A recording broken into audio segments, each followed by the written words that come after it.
Hello and welcome to EuroAsia. I am Zuleika Zaman. Here are your top stories from Europe and Asia of this week. Vladimir Putin, who is Russia's president, has asked his upper house of parliament to approve the use of Russian troops in Ukraine. Earlier, the Ukrainian defense minister said Moscow had already deployed some 6,000 extra troops to Crimea. Kiev has accused Moscow of deliberately trying to provoke a confrontation.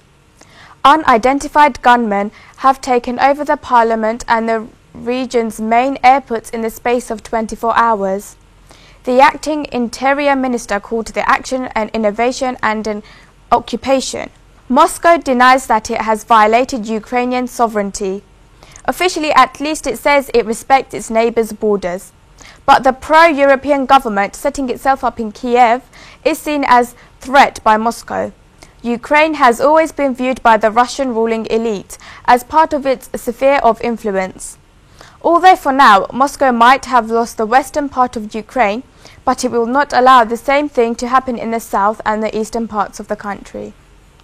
On Wednesday, the event of Ecosystems of Enterprise launch took place in Buckley Innovation Centre, Firth Street, Huddersfield.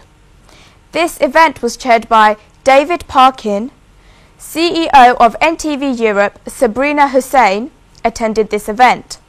The purpose of this event was to find a new innovative way of educating young people by expressing that school, colleges and universities should be aware of this organisation that is looking on how to give students way to work through all stages of education as well as provide employability skills. The event was based on how to provide students with materials in order to improve their education and open career pathways. Amjad Pervis, who is the president of Yorkshire Asian Business Association, talked about how this enterprise support in its broadcast context should be encouraged and embedded in all elements of the education system in order to support both entrepreneurship and key employability skills. In addition, the Yorkshire Asian Business Association has been established to encourage inward investment and increasing trade. They have joint ventures opportunities for the Yorkshire region. Business support structures in UK are dysfunctional and not joint. So our job here was to actually put an idea, a philosophical construct, to bring all the partners together so we can give businesses better support so they can grow and create wealth and employment. NTV is very privileged to be a part of the ecosystem of enterprise launch, along with obviously the other big brands such as Barclays Bank, University of Huddersfield, and also Microsoft. And I have to mention also the Yorkshire Asian Business Association. We're working very closely, obviously, with Yorkshire Asian Business Association on their few projects, and NTV is very happy about it. Despite Prime Ministerial charm offences to show Britain welcomes students, immigration curbs have played disappointingly badly in India.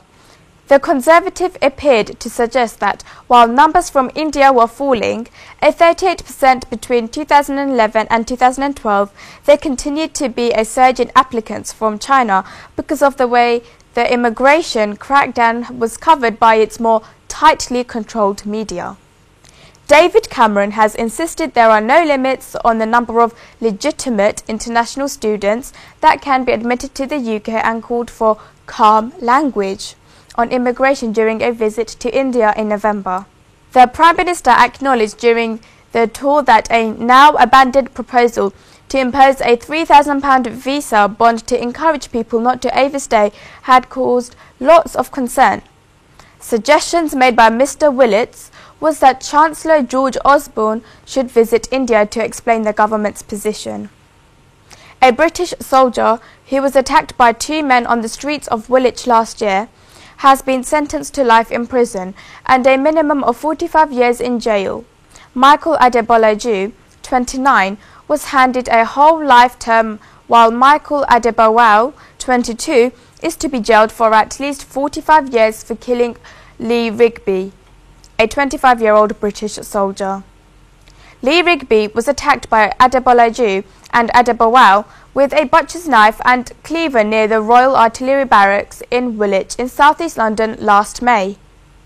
The assailants later said they had attacked the off-duty soldier to avenge the deaths of Muslims at the hands of British troops. This murder started a string of protests last year. Thousands of British residents taking to the streets to call for an end to the extremist attacks and hate crimes. On suspicion of offences on Syria-related terrorism, former Guantanamo Bay detainee Moazzam Begg, who was originally from Birmingham, has been arrested. A 36-year-old man from Shirley in Solihull and a 44-year-old woman and her 20-year-old son, both from Spark Hill in Birmingham, have also been arrested on suspicion of facilitating terrorism overseas. In July 2012, Mr. Begg wrote he visited Syria and met former prisoners who had been held by the Assad regime. In a second visit made at some point after October 2012, he met current and former prisoners and also visited refugee camps, as well as witnessing British aid being brought in.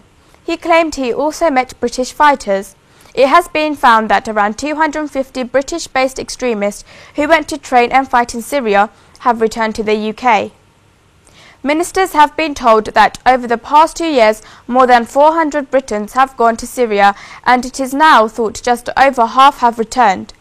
16 people were arrested in January on suspicion of terrorism offences related to Syria, compared with 24 arrests in the whole of last year. Bradford University's Vice-Chancellor has increased an emotional defence of its Chancellor, Imran Khan, who faces a student motion calling for him to stand down. According to a report, next month the university's student union will vote on the motion which demands the international cricketer turned politician steps down due to a neglect of his duties to attend recent graduation ceremonies. However, the charismatic politician has the support of Vice-Chancellor Professor Bryan. The last time Mr. Khan, leader of the opposition party PTI in the Pakistani National Assembly, attended a graduation is believed to have been in 2010. The motion was raised by law student Mohsin Tanvir, who will be voted on at a union meeting on Monday, 10th of March. The website of the university says the Chancellor's role is to confer degrees twice a year. An ongoing film festival that started on the 27th of February and will be on tomorrow is known as Keswick. The festival has shown over 36 worldwide movies, 4 of them from Bangladesh. The 4 movies from Bangladesh that were shown are Third Person Singular Number, Runway, The Claybird and Television. Our CEO of NTV Europe, Sabrina Hussain, and Mustafa Sarwar attended this event and met with the festival director, Anne Martin, to discuss the purpose of the event. Anne Martin gave them a tour around the festival and the cinema. Sabrina Hussain thanked Anne Martin for arranging this festival, which also showed the culture of Bangladesh. She mentioned that NTV Europe want to establish the culture and language of Bangladesh in this country, and that more Bengali movies should become popular and established. Those are the top stories of this week. Thank you for watching. Please join me again next week. Stay safe and Allah Hafiz.